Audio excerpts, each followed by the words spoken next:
In Mesopotamian religions, actually life after death is not a very pleasant thing. When the gods are negotiating who is being in charge of what, actually being in charge of the underworld is a really bad job.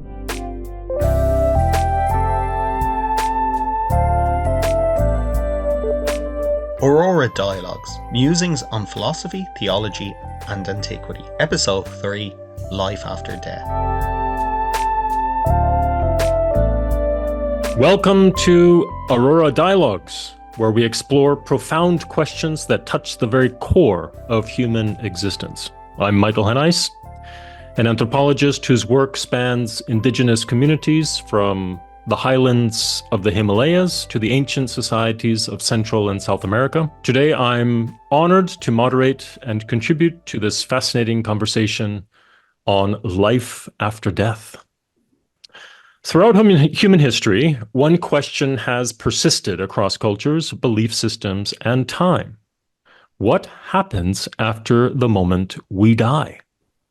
Is death truly the end? Or does life continue beyond this world in some form? And if it does, what does that mean for how we live today? In this episode, we delve into the ancient wisdom, philosophical musings, and theological debates surrounding life after death. We'll explore how these ideas have shaped not only religion, but also the ways in which people live and die. From the resurrection debates of ancient Judaism to the metaphysical realms of reincarnation and Eastern philosophies, we're going to unpack how different cultures and thinkers across history have envisioned the continuation of life or its end after death. But this is not just about distinct cultures and beliefs. In this discussion, we'll ask you, our listeners, to reflect on your own experiences, on what you believe or perhaps fear about death and the possibility of an afterlife. We hope to engage your imagination and encourage you to think about death not just as an ending, but as a doorway into some of the most mysterious and often beautiful realms of human thought. Joining me are three brilliant thinkers, Carl, Espen, and Istvan, each bringing their unique perspectives on the topic. Together, we'll navigate questions that have puzzled philosophers, theologians, and ordinary people alike. Is death a one-way street, or is there a possibility of return? Does our life here on earth influence what happens after we die? Or is life after death merely a story we tell ourselves to bring comfort in the face of the unknown? So, let's dive in. We're not here to settle the debate, of course, but to explore the rich diversity of answers humanity has developed to this timeless question. Let's begin with a deceptively simple question. And Espen, I'm going to pose this to you first. Does death present an abrupt end to human existence, or does it continue after death in one way or another? Thank you, Michael. The simple question is both an end and continuation is possible, I would say, at least philosophically. Taking the death as an end for human life, it seems to me that the way we perceive ourselves as living persons, we're given a certain time where our story unfolds from birth to death. And in this sense, I would say that is constitutive of what we are thinking about, the way we are thinking about ourselves as human beings, that life will end. But the fact that it does end in this way doesn't preclude the possibility of going on in another way, in another dimension or whatever. And in fact, there are small traces within life that point beyond this life. Think of such thing as the sheer fact that our lives are never finished. So even if you are lucky and are getting old, you will have things you haven't done, and it points onward. And the same could be said about basic desires or hopes. There are things also within this life that points beyond. But if you are going to think about what this beyond death should be, then things start to get really both fascinating and difficult, because of course we don't have much to go on. I would just point to two different notions that I believe has played a major role in the way we has come to think about it. One is to think about that we are having some kind of a soul, some kind of not bodily soul, one that will survive the body. And of course, the good thing about that is that, as we know, the body will decay. But then if the soul isn't part of the body in the first hand, but is some kind of, let's say, supratemporal or eternal entity, then possibility is, of course, that it can live on despite the fact that the body dies. The problem with that kind of thing is is it possible to conceive ourselves as disembodied, completely without bodies? Because what makes me myself is very much a product of the body that I have, from my early infant skills and experiences to the way I perceive and move around in the world. They shape the sense of myself in a way that seems to be irreducible. So is this soul possible to link to a self at all?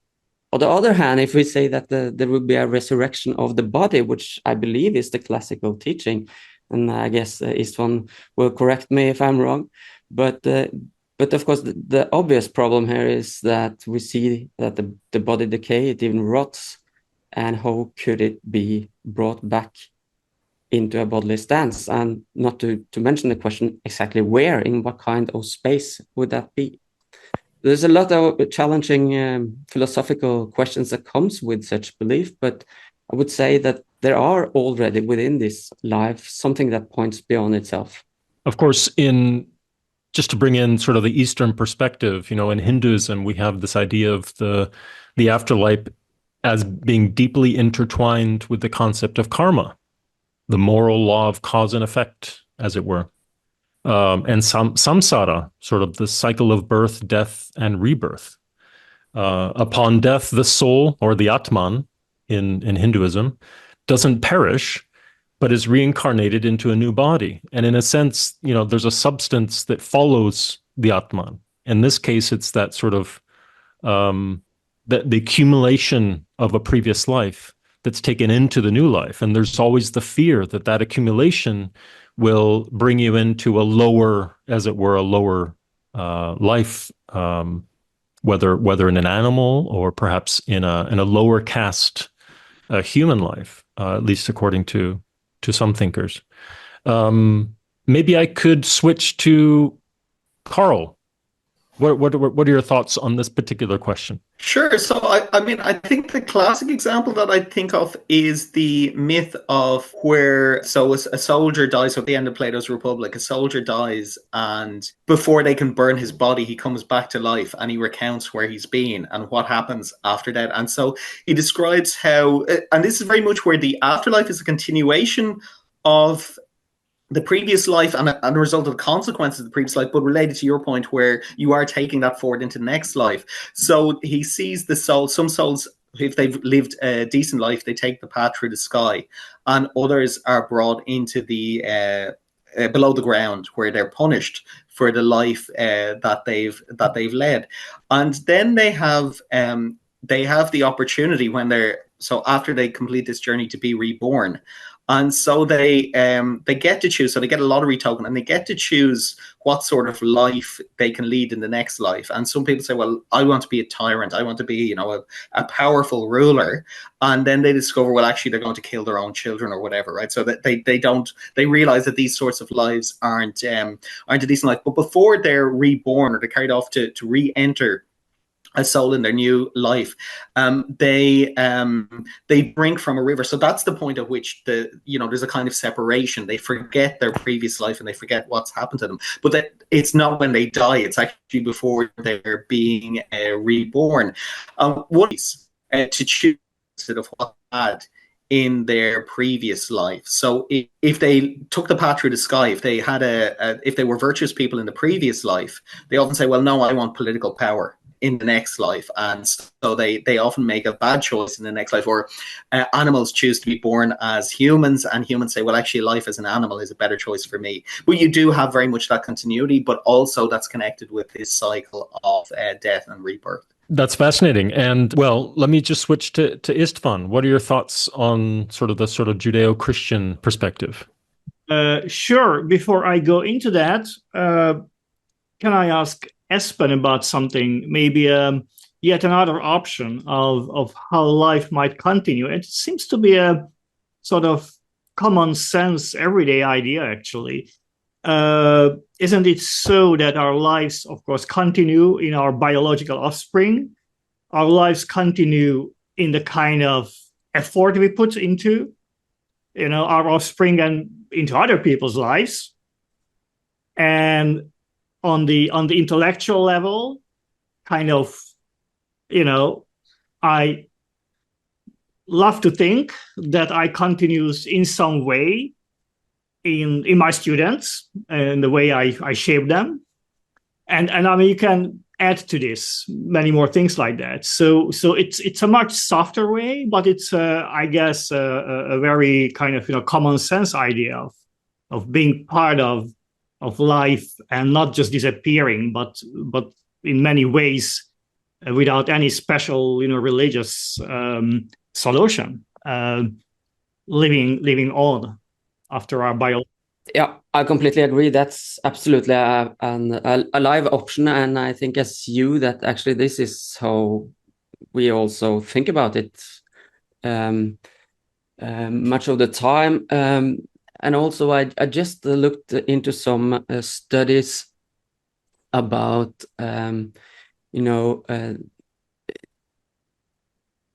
philosophers that have tried to move away from the focus on my death, the experience that I cannot experience, or my own death, towards the death of others. And what they gain by that is a similar, change of perspective that you are suggesting, I believe, namely that the primary way in which I live on is for the others, those who loved me, for instance, the way they grieve and the way they will remember me, take me up. And you added also many other good examples of how you, so to speak, contribute to your afterlife without any appeal to transcendence. And that's absolutely worth mentioning. Thank you, Istvan. Sure, but I can also see a negative side of that, right? It's a kind of megalomaniac effort to leave a mark when you are building a monument for yourself, basically. Yeah, make a monument. Yes, I can see that can be a part of it. But I mean, if you focus, for instance, on the way I survived one that I loved, beloved friend or something, then it's not so much what he achieved, the big achievement in life and all the books he wrote or whatever he did, but it's much more a matter of coming to grips with the fact that life is independent of others, and if others die, I will lose something of myself, while the dying person will live on in some sense in my memory or commemorations or whatever. But there are, of course, also, the offsprings is another thing that has been also pointed out. I think the Jewish philosopher Levinas actually speaks about the life after death in terms of children in a very literal way. I don't think he imagined anything, beyond, except that you live on in someone separate from you, which is also have been part of you, so to speak. Well, the ancient Near East, of course, a very rich source of ideas about life after death, and Mesopotamia is maybe the oldest, and in Mesopotamian religions, actually life after death is not a very pleasant thing. So when the gods are negotiating who is being in charge of what, actually being in charge of the underworld is a really bad job. And and it's also reflected in the biblical idea. The older layers of the Hebrew Bible have this idea of the Sheol, which is kind of where the dead exist in a kind of shadowy existence, and it's also not. It is not really torture or punishment. So it's not that they suffer, but it's kind of not quite the life one would wish for, and so it is not seen as a good thing. And the book of Isaiah is mocking the king of Babylon when he's on his way into the Sheol, the underworld. So this shows that it's even a kind of humiliating thing. Well, the Egyptians are kind of constructing a much more colorful, dynamical kind of underworld. And the sun god, Ra, is visiting the underworld every night. Okay, so passes through the sky and then goes into the underworld, where Osiris is in charge, is the king of the underworld, and then Ra joins him on a boat, and they sail through the underworld. It is much more vivid and colorful, and also there is an element of kind of judgment and so on, which I will talk about later. And so when we are, and of course the Jewish thinkers pick up a lot of the Eastern and Babylonian ideas with time during the exile.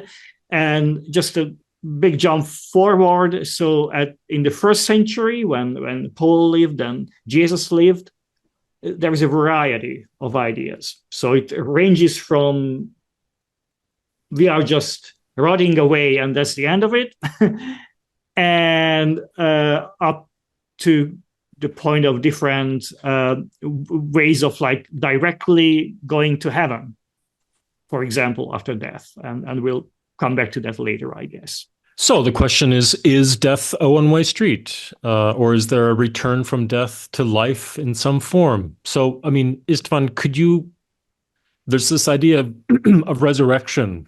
Can you talk a little bit about that? Because that seems to be something that we haven't discussed yet. This idea of resurrecting, I suppose, the same body, the same person, the same life that actually perished. Yeah, exactly. As I just explained, a lot of those ideas develop, like starting with the 5th and 6th centuries BC, right? So that's the influence, obviously, from Babylon. So where the kind of elite of Israel spent several generations in exile. And that influence shows up in later Jewish thinking. And so the first evidence of kind of conceptualizing resurrection is from the book of Ezekiel, written in the 6th century, probably in the exile, so in Babylon, today's Iraq. And the famous chapter is chapter 37 of the book of Ezekiel, this vision of God taking the dry bones and putting flesh on them and kind of building people back, and that's really interesting. So it seems to mean that actually people stop to exist, they kind of rot away, only the dry bones remain, and God can recreate an individual from that. That being said, the emphasis of the chapter is not that much on the individual resurrection, right? So because it's much more about the future of Israel. So God is going to restore the people. So I would not read very much into it about kind of it's not really an anthropological kind of approach. It's much more like it's a kind of messianic approach, kind of restoring the nation, restoring Israel. But that's probably the earliest when we see this in the Hebrew Bible. And of course, there are several examples later.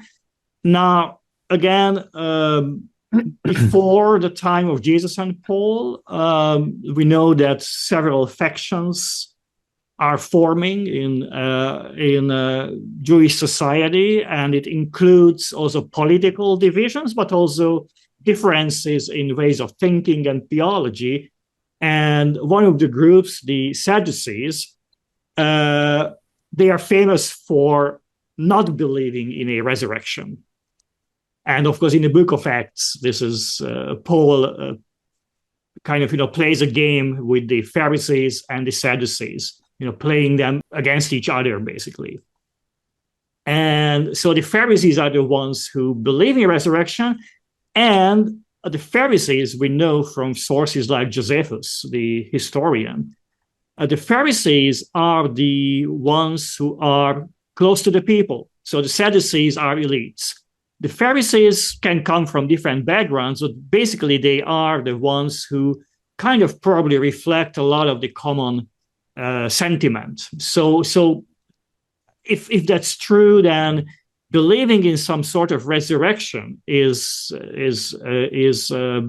and it would be a bodily resurrection. Basically, it's quite usual by that time in the first century.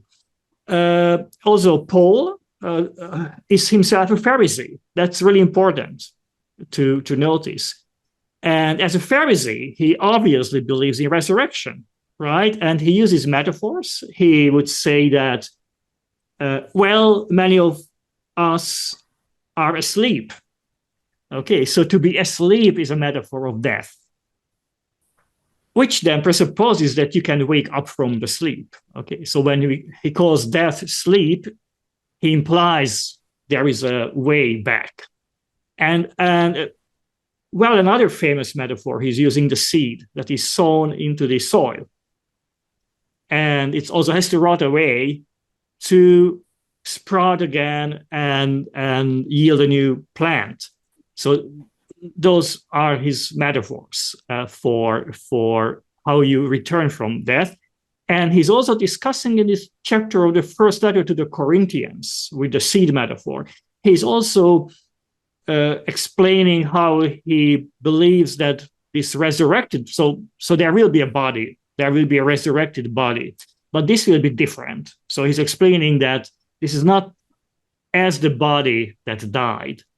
Okay, so I don't know, he doesn't go into details about how similar it's going to be or how different, but he calls them heavenly bodies. They are obviously of a different substance. And finally, I just want to put in a different thing, that in a post-Enlightenment context, we are not supposed to believe in any of that, right? Because we don't believe as a society. I mean, we don't believe in the pre-modern worldview with heaven up and hell down and so on. And still, near-death experiences, of course, are extremely popular and appealing. And people talk a lot about how, it has been much as they would expect to be after death. I mean, after death and, seeing the light and, tunnel, and there are very, very elaborate experiences reported. There is one neurosurgeon who toured the US media with his experience of being in coma and coming back and seeing heaven. And so the discussion, I guess, could be about, okay, how much of this we can explain in terms of neuroscience. And I mean, neuroscience can explain something, but not everything. Also, how dead those people are actually. I mean, it's near-death experience, right? It's not really a resurrection experience. So normally you would claim that in order to have some sort of memories, you need a functioning brain. And obviously, most of those experiences happen when someone is kind of dead in terms of like their heart stops, but the brain is supposedly still alive. I don't know actually what are the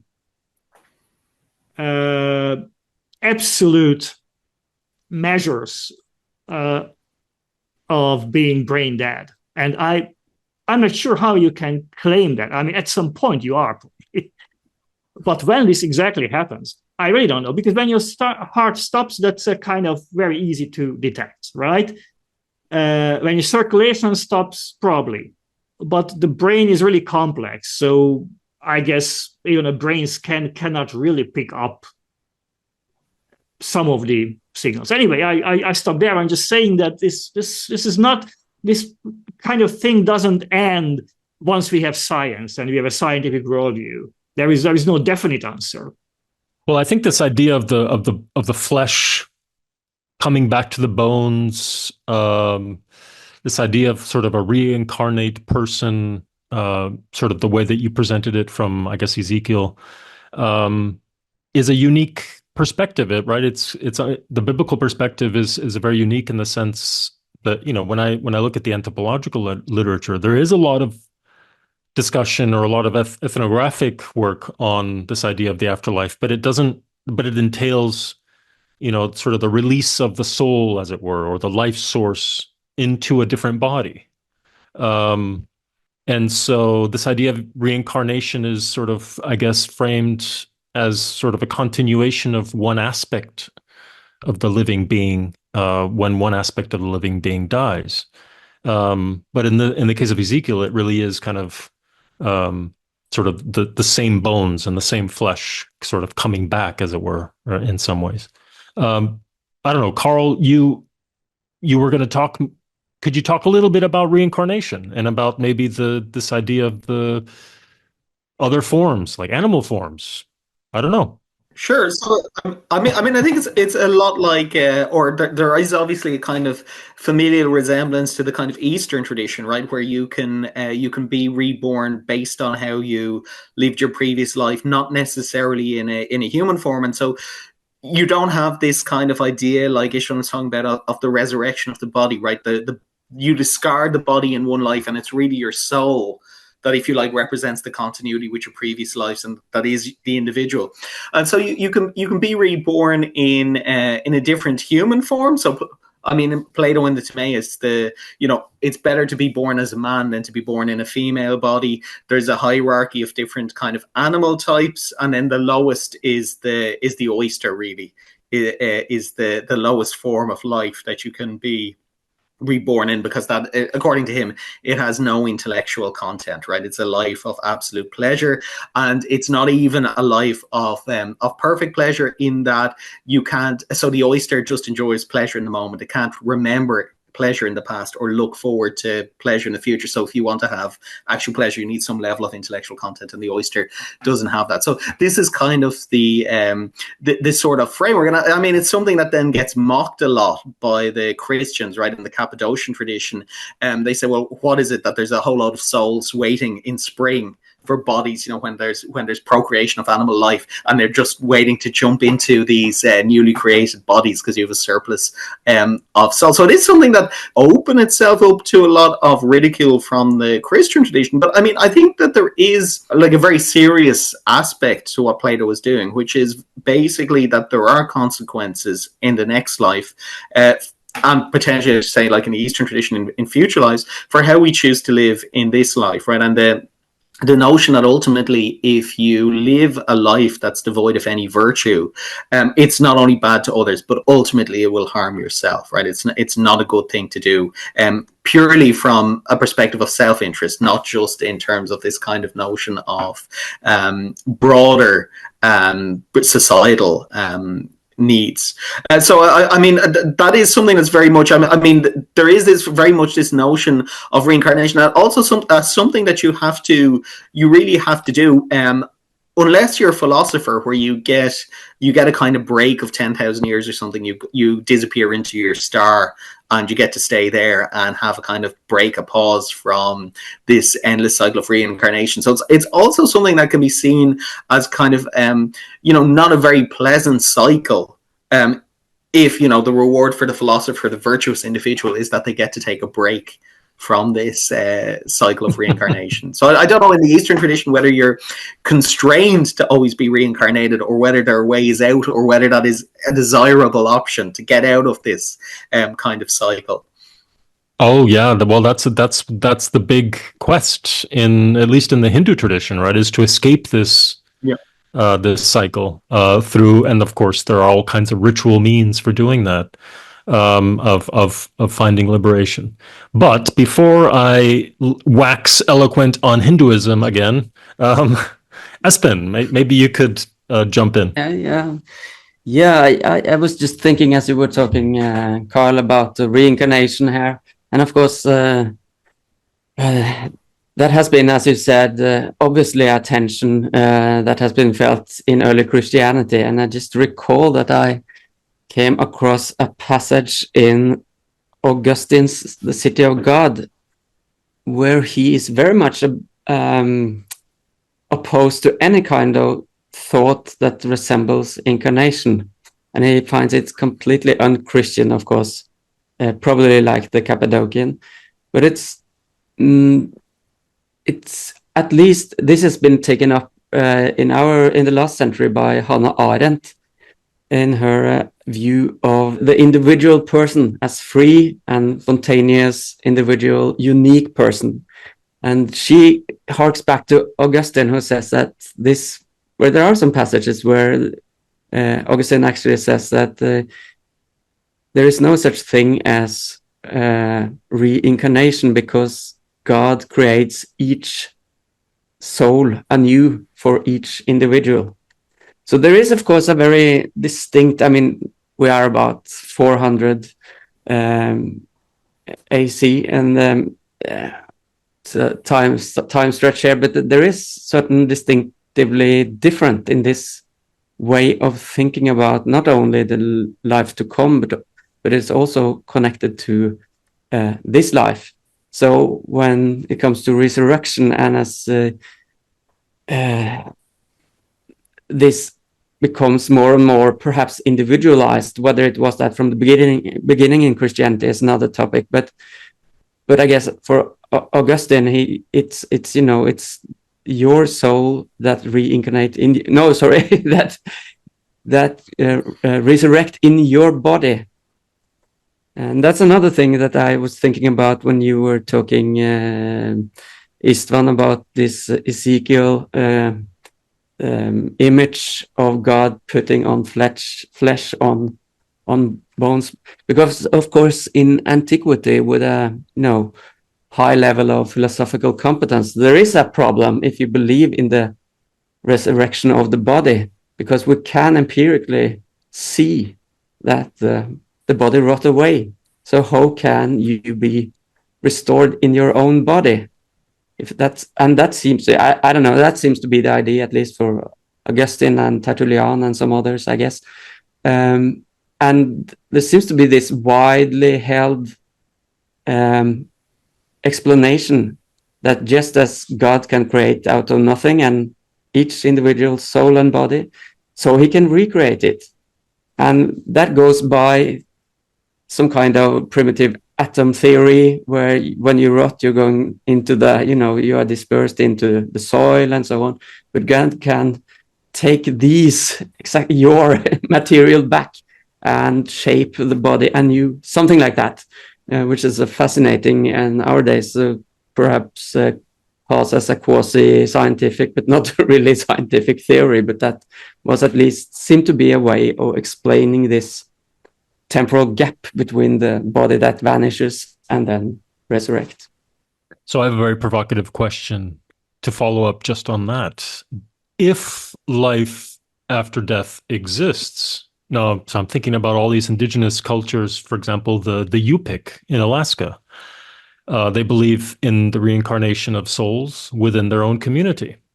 And it's common for children to be named after a recently deceased relative, as they're thought to inherit the souls. And right now I'm doing, I think in the last podcast, I discussed this epic that I've been working on. And in that particular community, the Karbi community, there is this understanding that, a nephew or a grandson or a granddaughter born into the family after the death of that grandfather or grandmother, that they would sort of potentially carry on that same soul. And so there's this idea of a spiritual continuity within families. So, I mean, if life after death exists, how does one's life influence one's fate after death? And we've talked a little bit about this, but maybe we could just elaborate further on that. And Carl, I'll turn straight to you. Go.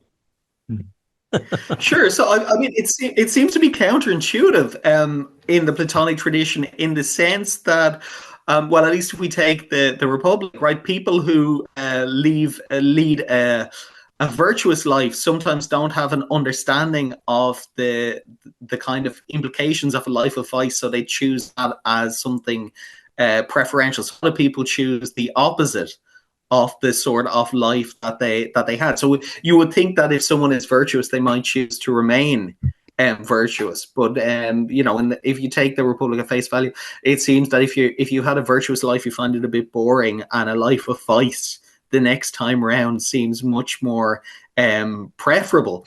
Other than the philosopher who can kind of remain, or seems to be able to remain over the course of multiple incarnations, having this type of virtuous life. Yeah, so I mean, I think there is very much that aspect to it. Yeah, so I mean, I think if you look at certain other traditions, you have very much the focus. So I think you can focus on two ways. You can focus very much on the resurrection, or you can the continuous cycle of reincarnation, or you can focus on the death, right? So the death is actually the high point, if you like. It's the homecoming, and you have that in a lot of traditions. I mean, if you think about the Irish tradition or the Gaelic tradition, you have these the Chalk Dun, right? The House of the Dark One, which is identified with, well, I was going to say an island, but it's really just a rock off the south coast. And the Dark One, Dun, is the kind of ancestor of the Gaels, the kind of Irish people. And so the souls then, because the Celts believe or the Gaels believe that the souls go westward following the sun when they die. So they would go to this house, which is the house of their ancestors. So literally, it's a homecoming, and they weren't kind of too sure what happened after that. Right? That's the kind of as far back as they know what's going on. So you have this focus on the homecoming, or if you have in Boethius, very much the notion of the homecoming, right? That when the soul separates from the body. Again, I think you can have it perhaps more easily in a tradition where you disassociate from the body from the soul. So if your body perishes, it doesn't kind of matter, because that's not really you, right? What's identified with the individual is the soul, and you can incarnate in a new body, but it's still the soul that becomes identified with you. So I mean, you do have very much in some traditions more to focus on the homecoming, and you have even in very Stoic sages that are reputed of with having injured themselves, and then they say, "Why do you call me? I'm coming." Right? The notion that they will accept the death, and there is a notion whether if you're particularly ill, you can hasten the death. In terms of hastening this sort of homecoming. So I think you have both elements, right? The kind of tension between focusing on this element of reincarnation and the future life, and the element of living your life so that you're kind of prepared for the actual death, right? So the death is the homecoming, and not the reincarnation. The return to Earth is not the homecoming. Well, that interesting. So this idea of, I wanted to ask maybe Istvan if you could think a little bit about this notion of fate. Does fate register at all in sort of Jewish afterlife, Jewish traditions of the afterlife, or this idea of one's life influencing? So with Egypt, this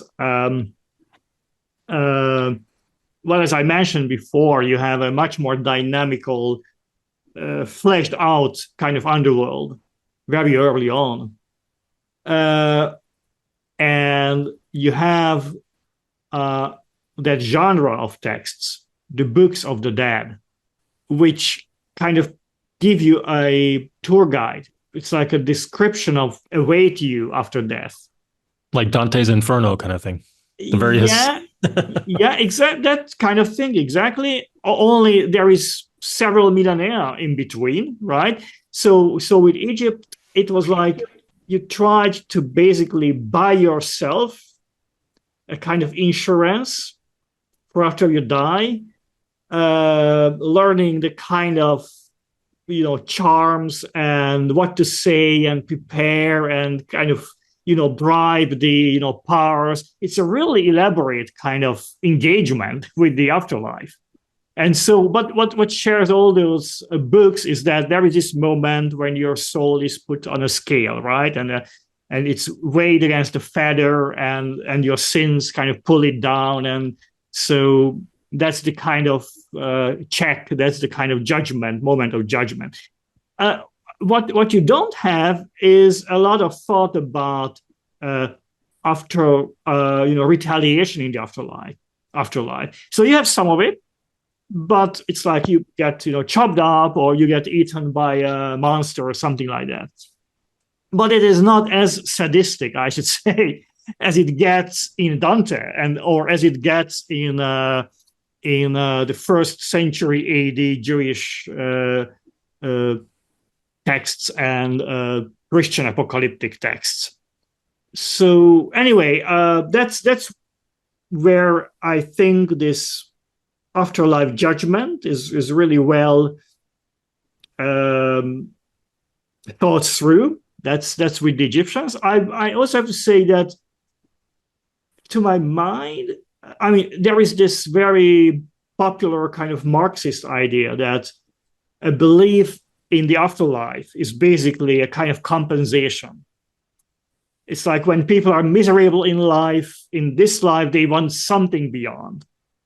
And in Egypt, this seems to be a game for everybody. It is not like some people hope that they will get something kind of compensated for a bad life here by a good life after death, but it's kind of everybody is engaged in this game in one way or another. And what you see, of course, in the pharaoh's tombs, is basically the kind of grandeur. It's the kind of expression of those ideas on a grand scale.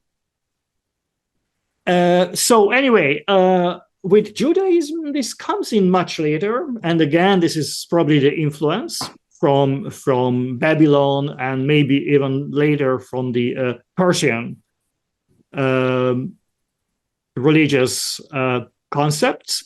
But it shows up, let's say, in the 3rd century BC, and texts like the Book of Enoch.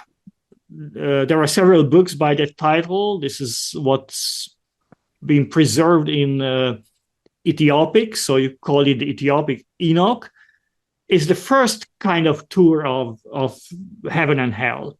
And there you have a judgment and you have people punished in hell. It's not as detailed as it gets later, but the idea is there already. And I should say also in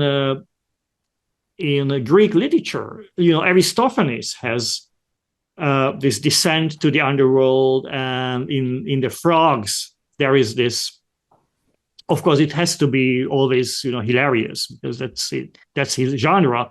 So he puts those two guys into a pool of poop, where they are being punished in the afterlife, and their sin is that they did not pay the boy they slept with.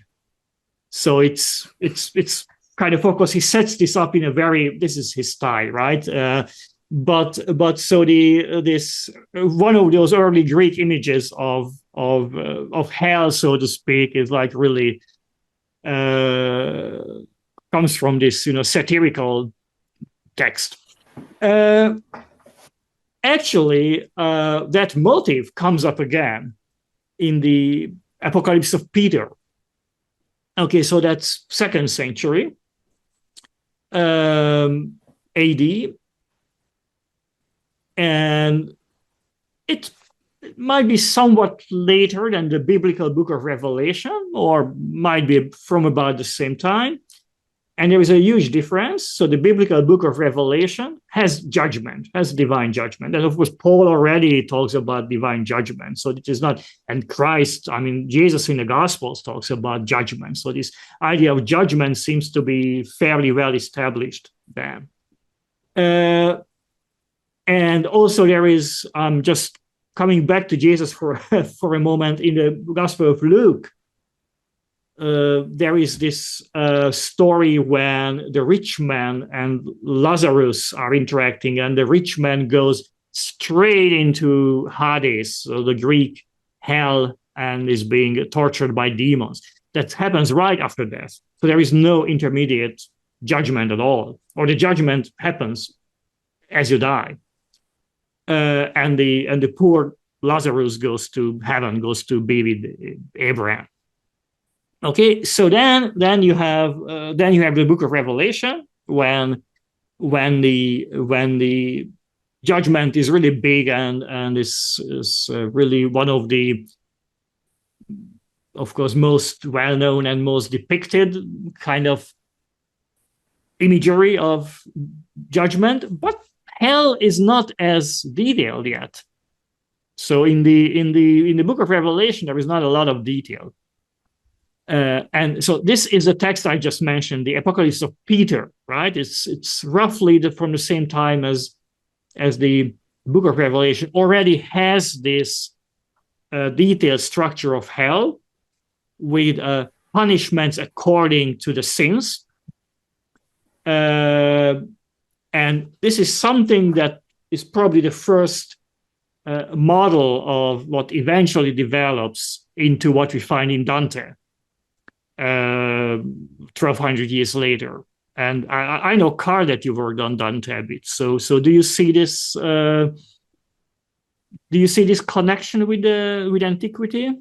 Yes, I mean it's very much this kind of catabasis, right? Like you mentioned in Aristophanes' Frogs, which is obviously itself a kind of inversion, a kind of irreverent version of this entire tradition, like with Odysseus descending into the underworld. And I mean, I think there are two kind of points of that. Like, one is the kind of religious perspective, which you have, the notion of, and then obviously the kind of spiritual aspect, right? So Odysseus descends into the underworld, and then you have a kind of spiritual rebirth. You have that in the Aeneid when Aeneas descends into the underworld. So it's a physical space that they can go down, and that's very much in Dante. He descends into the underworld or into hell, and so when Aeneas or Odysseus ascends from that, you can say, well, there's kind of spiritual rebirth, and afterwards they're more focused on the kind of heroic task that they have to attain. And then obviously you have the kind of literary aspect, right, which is that it allows Dante, or it allows Homer or Euripides, Aristophanes, in the Frogs, to engage with figures like Euripides and Aeschylus, who are already dead, or in the case of Odysseus, to engage with mythological figures who are already dead in the storyline, right? So Achilles is already dead, and this is kind of his cameo, and he can bring him back on stage as a character, even though in dramatic time he's passed away. So I think there are the two aspects, and you see that very much in the literary tradition. Or Dante can interact with Virgil. Virgil becomes his guide, even though Virgil has predeceased him. Right, so that you have this way of kind of structuring kind of interaction across space and time. I mean, I think in terms of the irreverent thing, that the irreverent aspect that you have in Aristophanes, I mean, you get it a little bit because you tend to think of Homer as being the kind of glorious descent, right? The very kind of highbrow descent. But you have this wonderful scene with Elpenor. It's a bit depressing as well, where Elpenor has gotten drunk and he's sleeping on a roof. Why you go and sleep on a roof when you're drunk? But anyway, he sleeps on a roof and then falls off the roof and breaks his neck on the island of Circe. And all his friends sail away, and no one even knows that he's dead. And which is, massively depressing to think that your friends don't even care about you. They don't even know that you're not around anymore. And I mean, it's only when Odysseus descends into the underworld that he sees Elpenor, and Elpenor's very annoyed that everyone's left him and he hasn't received a proper burial. So you do have this kind of a reverent aspect, but I mean, there's a kind of touching element, right? That you, like, particularly in the heroic tradition, there's very much this notion of the heroes gaining immortality in their life, because coming back to what Istvan was talking about, right? The afterlife is so depressing that there's really nothing in it for you as a human, right? Like Achilles in the in book 11 of the Odyssey talks about how he'd rather be the slave to the poorest man on earth than king of all the dead men.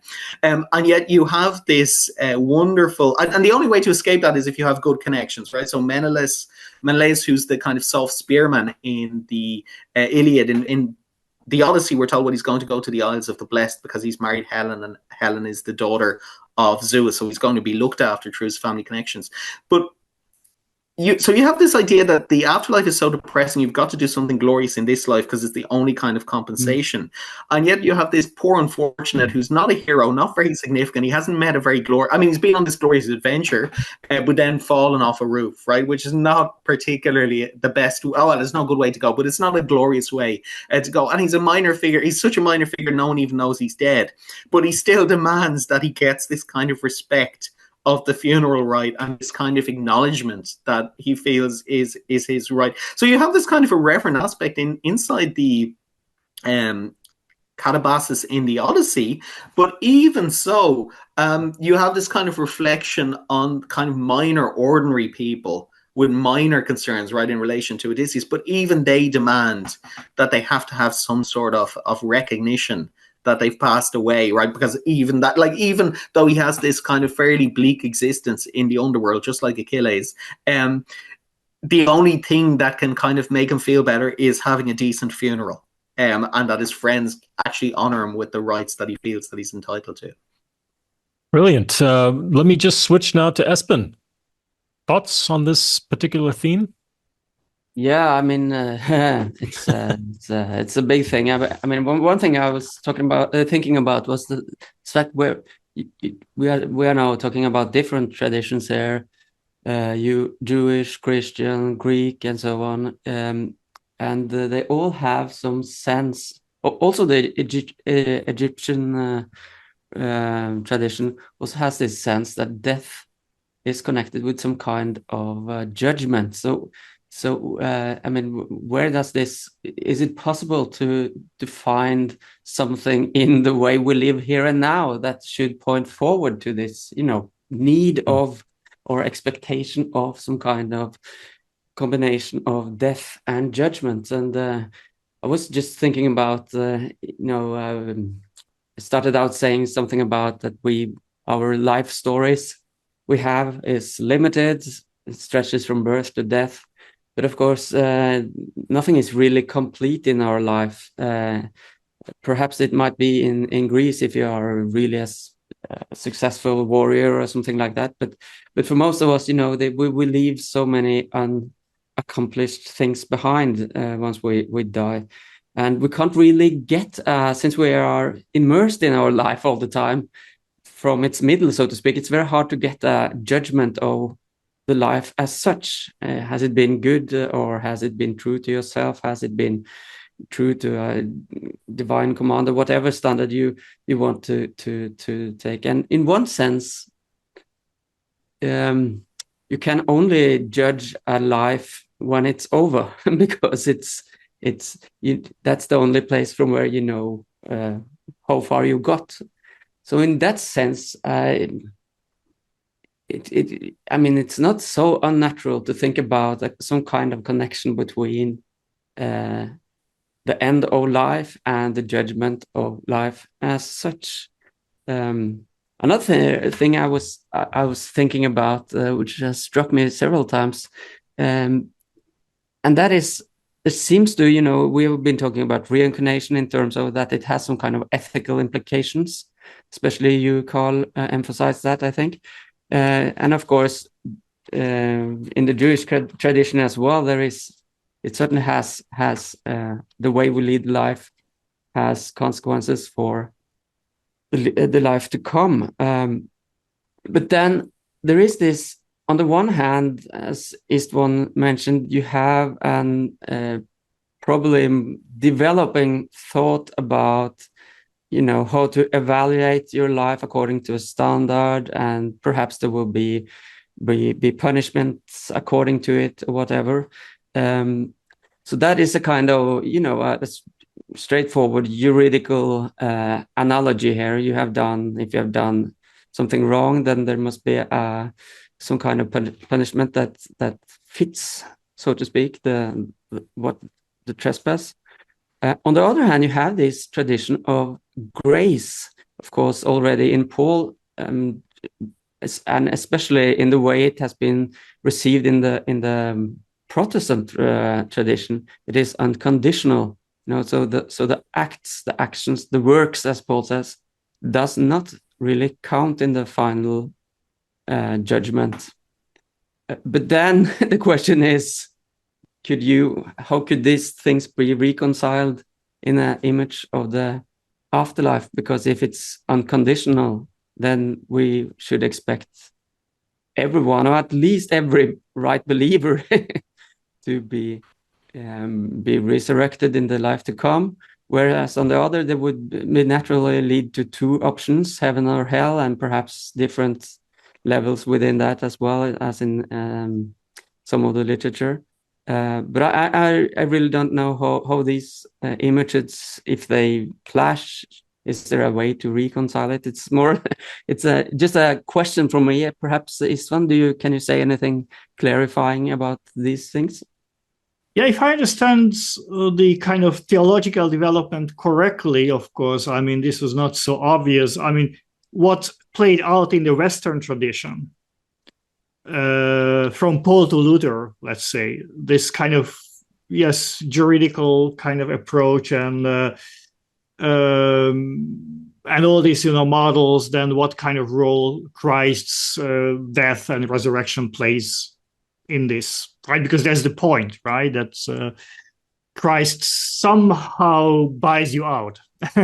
Yeah. And that has been articulated in many different ways. But that's not the only option, right? Because in the Eastern tradition, it's not, the point is not that Christ somehow buys you out, but it's the point that the classical view that God became a man so that man can become God. And so you will basically, everybody eventually in one way or another has a chance to become divine and be in heaven. And Origen, famously, the Alexandrian theologian, imagines everybody will end up in heaven, basically hell being some kind of formative time. And as far as I know, even contemporary Orthodox thought, you can be freed from heaven, and in some respect, many expect basically that hell is gonna be empty in the end. That's sort of the idea. And of course, whatever you do with hell, the metaphor itself, of course, can be negotiated. But what strikes me as interesting is that if you go back to kind of this long historical overview that we have done, at least with Paul, this idea comes up that death is somehow desirable, because that's the point when you join Christ and when you have a chance to have this eternal life. And it's not, and all these apocalyptic texts like Apocalypse of Peter actually describe heaven in, I should say, that there is way less attention to heaven than there is to hell. That's the point. So even if it's not, and of course, I'm sure there is much more attention to it later, but still in the beginning at that point, there is not a very clear imagery of what it means to be in heaven. There is much more kind of direct perception of what it means to be in hell. But even then, this is something desirable, and this is something that becomes very soon, of course, the entire essence of the ascetic movement. Basically, that whatever you can get in this life is nothing compared to what you can gain in the afterlife. So this really interesting imbalance where the emphasis shifts so much into the life after death, basically. Fantastic. Our time is running out, so why don't I just take some final statements from each of you? What's your sort of final judgment on this notion of the afterlife? Can it be formulated, maybe framed within sort of your own disciplinary focus? Perhaps if I should try here, I would say from a more of a, I don't know, quasi-philosophical, quasi-theological perspective, I would say that it's important to remind oneself of that the nature of these things are not knowledge, but hope. So the fact that there are limits to what we actually can say about it is, in fact, in accordance with the fact that it is hope. It must remain open. Carl? Yeah, well, we've talked a lot about this notion of an afterlife, but I mean, you can see it as a pre-life, right? If you see everything as a continuous cycle of death and rebirth, it's not really afterlife, it's just before the next incarnation. So I kind of emphasize this kind of cyclical element, right? It's not an end or a destination, it's just the next stage. Istvan? I'm really excited about the question of how science versus religion can learn about life, the limits of life, and something beyond life after death. And it's pretty unclear, at the moment, whether there is anything they can actually meaningfully discuss. But I think that's really exciting to see as the scientific tools develop and reflection on what science is actually doing develops. I think there's a lot of interesting discussion to be expected from that domain. Well, today's discussion has certainly illuminated diverse ways in which cultures and beliefs grapple with life and death, from the Jewish Sheol to Platonic reincarnation and Christian resurrection. We've of course explored how these ideas shape our understanding of death, not as an end, but as a transition or continuation. What unites our perspectives is the human searching for meaning beyond life, how our actions, beliefs, and legacies might influence what comes after. So while the answers remain elusive, the exploration itself reminds us of the importance of how we live in the present. Thank you so much, Carl, Espen, and Istvan, and we look forward to further discussions in upcoming episodes. See you next time.